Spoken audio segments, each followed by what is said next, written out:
আমার আল্লাহ মানুষকে বিবেক দিছে, বুদ্ধি দিছে, মেধা দিছে, জ্ঞান দিছে। হ্যাঁ, দিছে তুমি কোন রাস্তা যাইবা, কোন রাস্তা চললে তোমার ভালো হইব, এই কথাটা আল্লাহ পাক মানে বলে দিছে মানুষের। হ্যাঁ, কোন রাস্তায় ভালো আর কোন রাস্তায় মন্দ, সেই রাস্তা ভালো রাস্তা চলো। আল্লাহ এবং আল্লাহ রাসুল যে আদেশ দিছে, আল্লাহ এবং আল্লাহ রাসুলের আদেশ মতো চলো। হ্যাঁ, ভালো রাস্তায় চলো, ভালো কাজ করো, দুনিয়া থেকে ভালো কাজ করবা, ভালো ফল পাইবা। দুনিয়াতে ভালো কাজ করে দিবা, ভালো ফল পাইবা। হ্যাঁ, আর খারাপ কাজ করবা, খারাপ ফল পাইবা। এই কাজেই এই দুনিয়া থেকে আল্লাহ এবং আল্লাহ রাসুলের যে সময় আদেশ দিছে, সেই আদেশ মতো ভাই জীবনযাপন করতে হবে।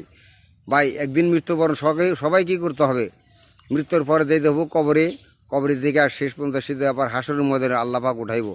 হাসরের ময়দানে খুব কঠিন অবস্থা দেবো ভাই, এবং কবরেও খুব খারাপ অবস্থা দেবো যদি ভালো নেকামল না থাকে। ভালো যার ভালো নেকামল আছে সে কবরে শান্তি পাবো, আর যার ভালো নেকামল নাই সে কবরে তার কঠিন শাস্তি ভোগ করতে হবে।